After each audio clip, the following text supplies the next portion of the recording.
Oke,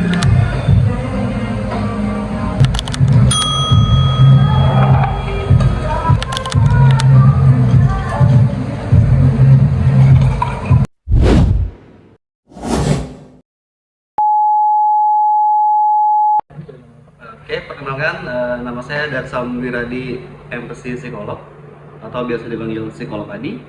Saya adalah seorang psikolog klinis di Provinsi Jambi.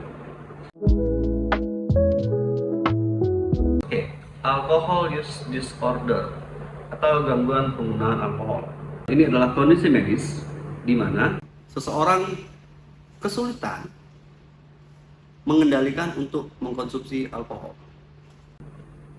Meskipun sudah menimbulkan masalah serius dalam hidupnya seperti masalah kesehatan, sosial ataupun pekerjaan yang diakibatkan oleh penggunaan alkohol. Oke, gejala alcohol use disorder ada beberapa. Yang pertama, adanya keinginan kuat dari yang mengalami alcohol use disorder, di mana seorang yang mengalami gangguan penggunaan alkohol itu memiliki keinginan yang kuat untuk selalu minum alkohol. Lalu adanya kehilangan kendali ketika individu tersebut tidak meminum alkohol dalam waktu tertentu. Individu tersebut akan tetap minum meskipun menyadari ada adanya konsekuensi negatif pada kehidupan pribadi atau pekerjaan. Dan gejala utama putus alkohol yaitu mengalami gejala tidak nyaman seperti kecemasan atau gemetar saat berhenti minum. Itulah kenapa terkadang orang minum alkohol untuk membuat dirinya menjadi lebih percaya diri. Sebab dan faktor risikonya ternyata memang juga ada dari faktor genetik. Riwayat keluarga dengan alcohol use disorder dapat meningkatkan resiko terhadap keluarga yang lain. Seperti itu. Selanjutnya, paparan dan lingkungan. Konsumsi alkohol yang sering atau berlebihan, terutama sejak usia muda. Nah, ini biasanya juga banyak terjadi di kalangan remaja seperti itu. Atau lingkungan yang selalu meminum alkohol. Lalu masalah kesehatan mental, adanya kondisi seperti depresi atau gangguan terkait trauma dapat menjadi faktor resiko utama. Ya, meminta pertolongan. Kalau untuk dari individu yang mengalami gejala AUD, pertolongan pertama yaitu adalah orang terdekat.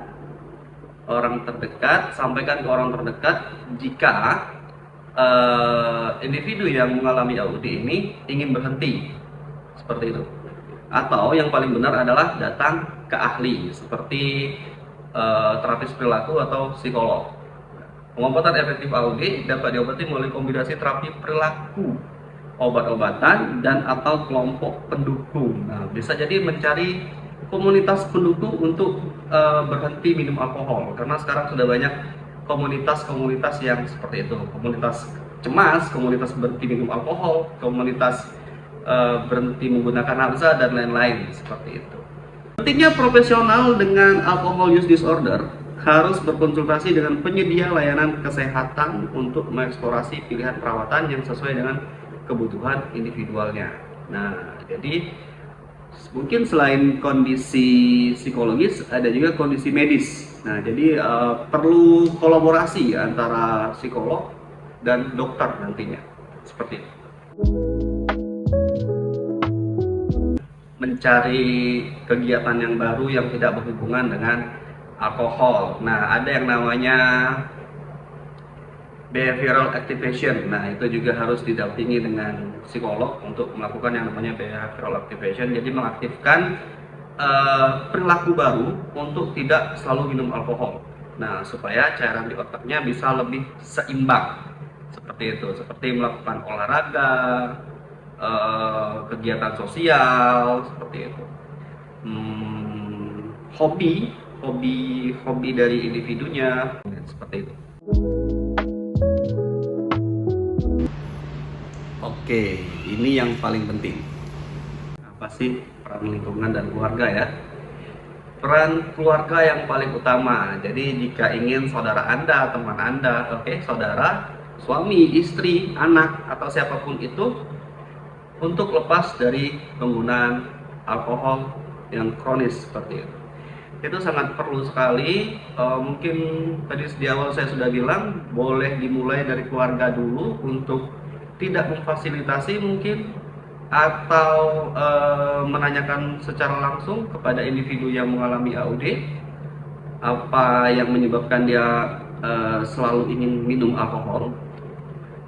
Dan keluarga atau lingkungan juga menyarankan untuk datang ke ahli, mengkondisikan lingkungan di rumah agar individu yang mengalami AUD tidak mengulangi perbuatannya untuk selalu minum alkohol, dan mendukung setiap kegiatan positif yang ingin dilakukan individu yang mengalami alcohol use disorder tersebut.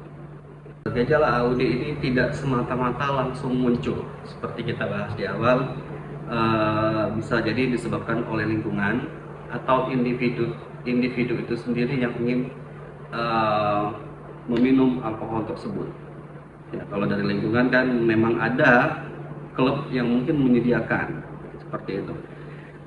Dan ada juga lingkungan nongkrong yang mungkin juga sangat aware untuk minuman-minuman yang seperti itu. Ya, mungkin bisa diatur ulang kembali penataan ruang kita untuk penjangkauan, untuk aturan tempat-tempat yang menyediakan alkohol. Dan bagi individu yang mungkin akan segera atau mungkin sudah sering minum alkohol atau sudah mulai mengarah ke alcohol use disorder, untuk kecanduan itu tidak sulit, untuk berhenti kecanduan itu sangat sulit. Jadi sangat diperlukan keinginan yang kuat dari dalam dirinya untuk berhenti. Nah, pahami diri Anda, apa yang membuat Anda merasa selalu perlu untuk minum alkohol. Apakah ketika Anda sedang stres, depresi, diputusin, di lingkungan sosialnya tidak baik, atau ya sebagai macamnya. Nah, ketika Anda sudah mandiri untuk mengontrol emosi Anda, maka alcohol use disorder sulit terjadi pada diri Anda. Ya, baik, itu saja terkait psikoedukasi. Ya, benar. Terkait psikoedukasi mengenai alcohol use disorder. Terima kasih banyak.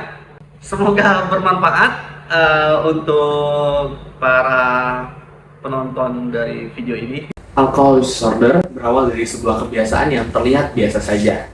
Tetapi, ketika alkohol berubah menjadi sebuah pelarian dari tekanan, tanda bahaya muncul. Penting sekali untuk kita ketahui bahwa banyak cara yang lebih baik dan lebih sehat untuk menghadapi tekanan. Mulai dari mengubah lingkungan dan komunitas, hingga meminta bantuan kepada orang-orang terdekat. Apabila situasinya menjadi tidak terkendali, mencari bantuan dari psikolog profesional adalah langkah yang paling tepat. Ingat, semua manusia berhak untuk merasa lebih baik. Dan meminta pertolongan adalah sebuah langkah keberanian, bukan kelemahan.